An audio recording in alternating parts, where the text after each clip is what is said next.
आई जी सोया हुआ है, DIG सोया हुआ है, वज़ीर आला जरा अफरीदी मैं ये कर दूंगा, मैं ये कर दूंगा। क्या किया तूने? क्या किया? अगले अफरीदी तूने क्या किया? बिस्मिल्लाहिर्रहमानिर्रहीम। अस्सलाम वालेकुम नाज़रीन, उम्मीद है आप सब लोग खैर खैरियत से होंगे। डॉक्टर वर्दा मुश्ताक के हवाले से कुछ ऐसी इन्फॉर्मेशन मेरे सामने आई है कि मुझे समझ नहीं आ रही कि हम किसी मुल्क में रहते हैं या जंगल में, और किस तरीके से किसी का कत्ल करने के बाद उसको मरने के बाद भी इंसाफ मुयस्सर नहीं है। बहुत सी ऐसी इन्फॉर्मेशन आई हैं जिससे ये लग रहा है कि एक तो पहले बहुत ज़्यादा डिसइंफॉर्मेशन फैलाई गई और उसके बाद अब कातलों को बचाने की कोशिश की जा रही है। क्या शमरेज़ ने वाकई ही कत्ल किया था या कत्ल रिदा ने किया था, और उसके बाद शमरेज़ को इसलिए हायर किया गया था कि वो लाश को ठिकाने लगा दे? इसके बाद क्या डॉक्टर वर्दा मुश्ताक अपने अगवा के 1 घंटे के अंदर अंदर कत्ल होके दफनाई गई थी, या उन्हें काफ़ी देर टॉर्चर किया गया और ख़ुद रिदा ने उन्हें तशद्दुद का निशाना बनाया? इसके साथ ही रात के अंधेरे में पुलिस ने मुकाबला किया। उनको नज़र नहीं आया कि वहाँ पे दूसरे लोग कौन थे, लेकिन उनको ये नज़र आ गया कि वहाँ पे 3 लोग थे। ये बड़ी हैरानकुन बात है। इसके अंदर क्या 2 नंबरियाँ की गई हैं, इस हवाले से बताऊंगा, और इसके साथ ही आपको बताऊंगा कि अदालती कार्रवाई से 1 दिन पहले इनकाउंटर क्यों किया गया। क्या ये रिदा का पहला कत्ल है या इससे पहले ही ये एक हैबिचुअल क्राइम ऑफेंडर है? इसके साथ ही जो स्टाम्प पेपर है, वो स्टाम्प पेपर हमारे पास आ गया है। उस स्टाम्प पेपर को मैं आपको दिखा के आपको वाज़िया सूरत-ए-हाल करूँगा कि बेसिकली स्टेटस था क्या। ये सारे का सारा सोना वापस करने के लिए एक तरह से भत्ते के तौर पे कितने पैसे डॉक्टर वर्दा से लिए गए थे, और इस समेत बहुत सी ऐसी चीज़ें हैं जो कि इस केस में अब चेंज हो रही हैं, और ये एक बावसूख ज़राए से। और अब आपको पता है कि हस्बैंड डॉक्टर वर्दा के आ चुके हैं, राहील रज़ा, और वो भी बहुत कुछ बता रहे हैं। उनके जो देवर हैं उन्होंने भी बहुत कुछ बताया है, और इस हवाले से हमारे पास काफ़ी इन्फॉर्मेशन है। जो रिदा का ड्राइवर है शाम, वो कोई और बात कर रहा है, और नए करैक्टर भी इसके अंदर आ चुके हैं। इन सब के ऊपर रोशनी डालूंगा। सबसे पहले तो ये वाज़िया तौर पे नज़र आ रहा है कि पहले दिन से ही पुलिस असल कातलों को बचाने की कोशिश कर रही थी। अब ये खबर हमारे सामने आ रही है कि शमरेज़ को दरअसल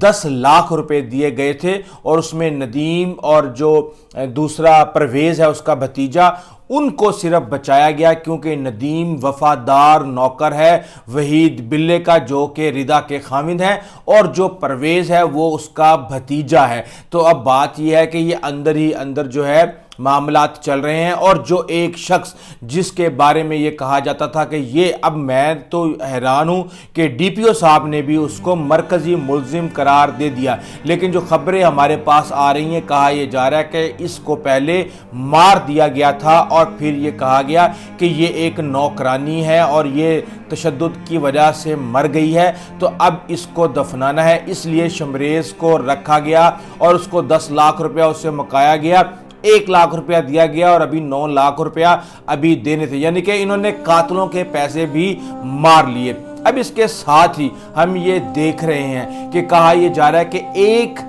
घंटे के अंदर मार के दफना दिया गया, लेकिन जो पोस्टमार्टम रिपोर्ट है वो ये बता रही है कि 4 तारीख को अगवा होती है, उसके बाद 7 से 8 तारीख को उनकी लाश मिलती है, 8 तारीख को पोस्टमार्टम किया जाता है, 11 तारीख को उसका रिजल्ट आता है, और उसमें ये कहा जाता है कि 72 घंटे पहले जो है उनको मारा गया, यानी कि दरमियान में 24 से 36 घंटों का गैप है। उसमें क्या होता रहा? अब जो खबरें हमारे सामने आई हैं, जिसके अंदर परवेज़ ने अपना बयान रिकॉर्ड करवाया है, जिसमें वो ये कह रहा है कि रिदा उसको मार रही थी, जूतियों से मार रही थी, और कह रही थी कि तुझे मैं देती हूँ सोना, यानी कि वो 2 साल के अंदर डॉक्टर वर्दा ने अपना सोना लेने के लिए जितना भी उसको तंग किया या उसको फोर्स किया, उस सब का जुनून की सूरत में वर्दा ने इंतकाम लिया, और कहा जाता है कि उसने बहुत चीख चीख के वहां पे उसको मारा। लेकिन अब بہت زیادہ کمپلیکیشنز اس لیے پیدا ہو گئی ہیں کہ جو ایک ملزم تھا جس کے بارے میں کہا جاتا کہ اس نے گردن توڑی، اسی نے گردن کے اوپر رسی رکھی، اسی نے ہی دفنایا، اسی نے ہی سب کچھ کیا، اس کو پولیس نے مار دیا ہے۔ اب لوگ یہ پوچھ رہے ہیں کہ پولیس نے جس طرح کی کہانی سنائی اس سے بہت سے شک و شبہات سامنے آ رہے ہیں۔ فور ایگزامپل، یہ ہے مجرم اور یہ ہے پولیس پارٹی۔ اب یہاں پہ 3 مجرم فائرنگ کر رہے ہیں اس طرف اور پولیس فائرنگ کر رہی ہے اس طرف، تو یہ کیسے ہو سکتا ہے کہ میرے ساتھ ہی کھڑے ہوئے شخص کو جس کے ساتھ میں موجود ہوں میں گولی مار کے وہاں سے نکل جاؤں؟ یا تو اس کے ساتھ وحید بلے نے کوئی بندے رکھے ہوئے تھے جو اس کو اینڈ ٹائم پہ پولیس کے پہنچنے کے بعد اس کو مار کے وہاں سے نکل گئے اور ان کے پاس یہ ہدایات تھیں کہ آپ نے اس کو مار دینا ہے، پولیس کے حوالے نہیں آنے دینا۔ اب کہا یہ جا رہا ہے کہ ایک اور شخص تھا جو کہ پشتو سپیکنگ تھا، اس کے بارے میں نہ تو اس کا نام سامنے آیا اور نہ ہی کسی بھی قسم کی انفارمیشن ہمارے سامنے آ رہی ہے۔ اب یہ بھی سوال اٹھایا جا رہا ہے کہ رات کے اندھیرے میں جب کچھ نظر نہیں آ رہا تھا تو پولیس کو یہ کیسے پتا چل گیا کہ اس کے ساتھ 2 لوگ تھے، 4 لوگ تھے، 1 لوگ تھے، کتنے لوگ تھے؟ اور یہی وہ چیزیں ہیں جس کی وجہ سے بہت زیادہ کمپلیکیشنز پیدا ہو چکی ہیں کہ اب لین دین کے معاملات کے بارے میں کون بتائے گا، پلاننگ کے بارے میں کون بتائے گا، اس قتل کی ایگزیکیوشن کے بارے میں کون بتائے گا، اس کو ٹھکانے لگانے کے حوالے سے کون بتائے گا؟ یعنی کہ اب صرف اور صرف وحید کا وفادار نوکر نوید اور نوید کا بھتیجا پرویز، یہ لوگ ہیں، اور اس کے ساتھ ردا جو کہ خود وحید کی بیوی ہے، اور یہ اب جو ہے اپنی مرضی سے مینوپولیٹ کرنے کی کوشش کی جا رہی ہے۔ آپ یہ دیکھیں کہ جو لوگ تشدد کے بعد کسی کو قتل کرنے کے بارے میں نہ صرف سوچ سکتے ہیں بلکہ اس کو قتل بھی کر سکتے ہیں، تو کیا اس چیز کے کوئی امکان ہے کہ اس سے پہلے بھی ردا اور اس کے خاوند وحید بلے نے پہلے بھی کوئی اور قتل کیے ہیں؟ اور پولیس کی پہلے دن سے ہی اس میں نیگلیجنس نظر آ رہی ہے۔ کہا یہ جا رہا ہے کہ جس دن رات کو یہ سارے کا سارا معاملہ ہوا اور ڈاکٹر وردہ کے والد اور ان کے دیور یہ پولیس کے پاس گئے تو وہاں پہ ایک جگہ پہ کوئی چٹا نامی شخص تھا، اس کے گھر کے اوپر یہ ساری میٹنگ ہوئی، وہاں پہ وردہ کو بھی بلایا گیا اور بات چیت کرنے کے بعد وہ سارا موقف اپنا دے کے چلی گئی۔ وہاں پہ چائے بسکٹ پلائے گئے، خوش گپیاں ہوئیں، جس کے بعد شور مچانا شروع کیا ڈاکٹر وردہ کے والد نے۔ لیکن ہم اس وقت یہ دیکھ رہے ہیں کہ اگلے ہی دن جب ردا آتی ہیں تو ردا کے ساتھ ایک وکیل ہوتا ہے اور ان کو 2-2.5 دن کا ٹائم مل جاتا ہے، اور کہا یہ جا رہا ہے کہ اس دن رات کو جب یہ سارے کا سارا معاملہ ہوا اس وقت تک مبینہ طور پہ ڈاکٹر وردہ زندہ تھیں۔ اب اس حوالے سے ہم یہ دیکھ رہے ہیں کہ آدھی انفارمیشن دی جا رہی ہے۔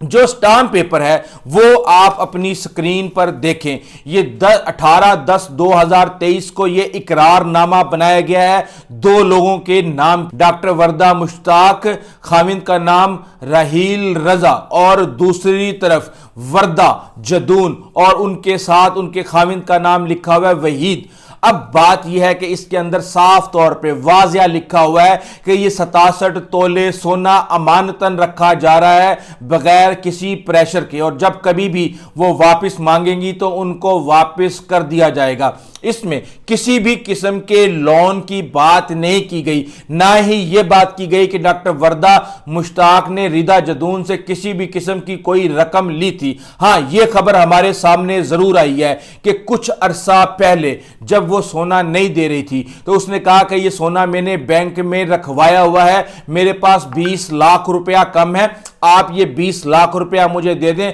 تو میں سونا نکلوا کے آپ کو دے دیتی ہوں۔ انہوں نے یہ سوچا کہ 3 کروڑ روپے کا سونا ہے، 20 لاکھ دینے میں کیا حجت ہے، اور وہ اس کے بعد مل جائے گا۔ لیکن پھر اس کے بعد وہ 20 لاکھ روپیہ بھی یہ ردا نامی خاتون جو ہے، کتنی خوفناک خاتون ہے یہ اس سے لے کے کھا گئی۔ اور اب بہت سی باتیں اس حوالے سے سامنے آ رہی ہیں کہ اس نے سٹامپ پیپر پر دستخط کس طرح کروائے، اس نے 1 کروڑ 20 لاکھ روپے کے چیک کیا ڈاکٹر وردہ کو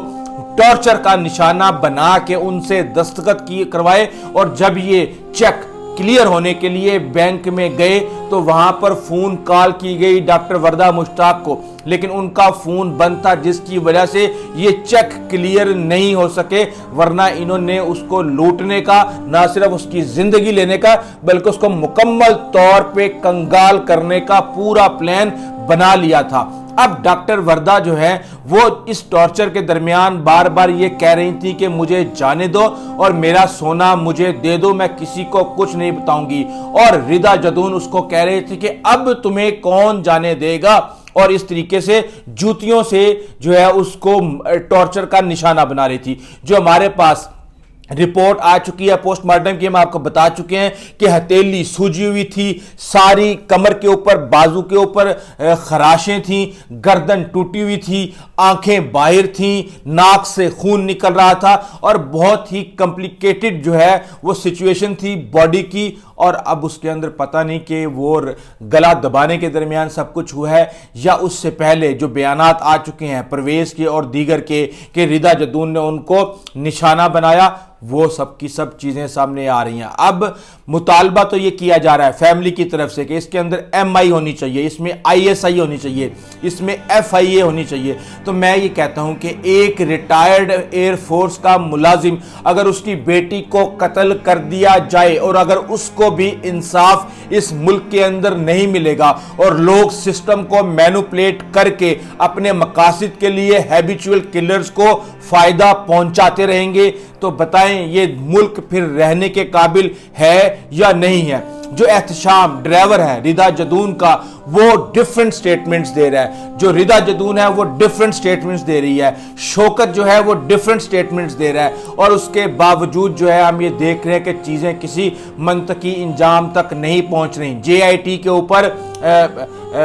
बयानात हो रहे हैं, 4-5 दिन के अंदर उन्होंने रिपोर्ट जमा करवानी थी, अभी तक JIT की कोई रिपोर्ट हमारे सामने नहीं आई है। और मैं आपको यह बता दूं कि अगर डॉक्टर कम्युनिटी एहतजाज ना करती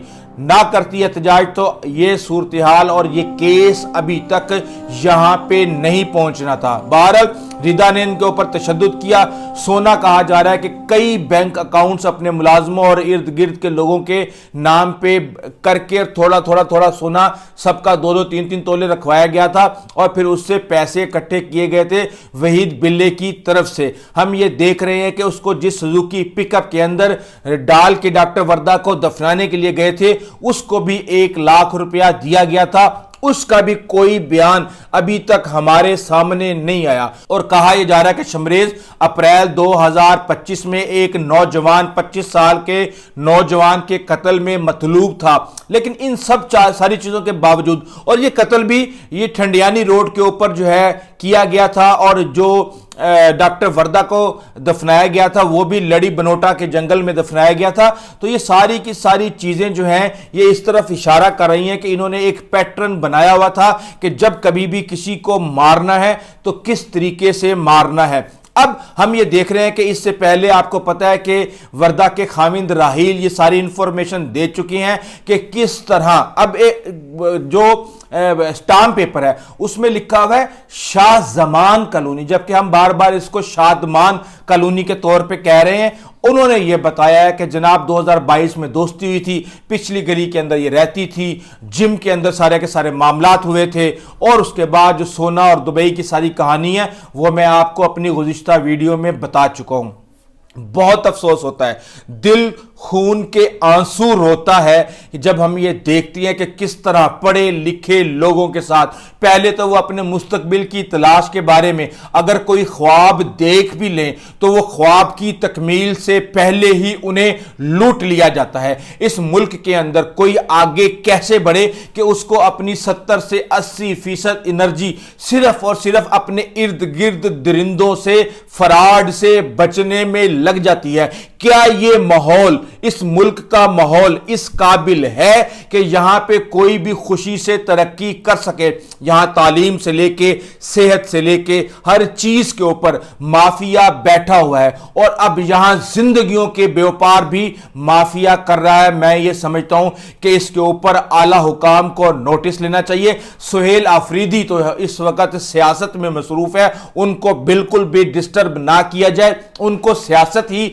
کرنے دیں، لیکن جو کوئی اور بھی اس ملک کے اندر کوئی اعلیٰ حکام ہے جو اس صورتحال کو دیکھ سکتے ہیں، کم از کم کوئی ایگزامپل تو بنا دیں کہ اگر کوئی اس سسٹم کے ساتھ کھلواڑ کرنے کی کوشش کرے گا تو اس کا یہ انجام ہوگا۔ کہیں تو دکھا دیں کہ اس ملک کے اندر انصاف ہے، کہیں تو دکھا دیں کہ جو لوگ اپنی زندگی کی جمع پونجی خرچ کر کے اپنے بچوں کو ڈاکٹر بناتے ہیں اس ملک کی خدمت کے لیے، ان کا مستقبل کیا ہوگا۔ اگر آپ نے اس قوم کے مستقبل کو بچانا ہے تو آپ کو ان درندوں کو منطقی انجام تک نہ صرف پہنچانا ہوگا بلکہ ان کو عبرت کا نشان بنانا ہوگا۔ لیکن جہاں ہم یہ دیکھ رہے ہیں کہ ہر چیز پلاننگ کے تحت چل رہی ہے اور لگ یہ رہا ہے کہ پیسہ چل رہا ہے، اور آگے جو حالات پیدا ہو رہے ہیں لگتا یہ ہے کہ شاید ڈاکٹر وردہ مشتاق کو انصاف نہ ملے۔ چاہے اس دنیا میں انصاف نہ ملے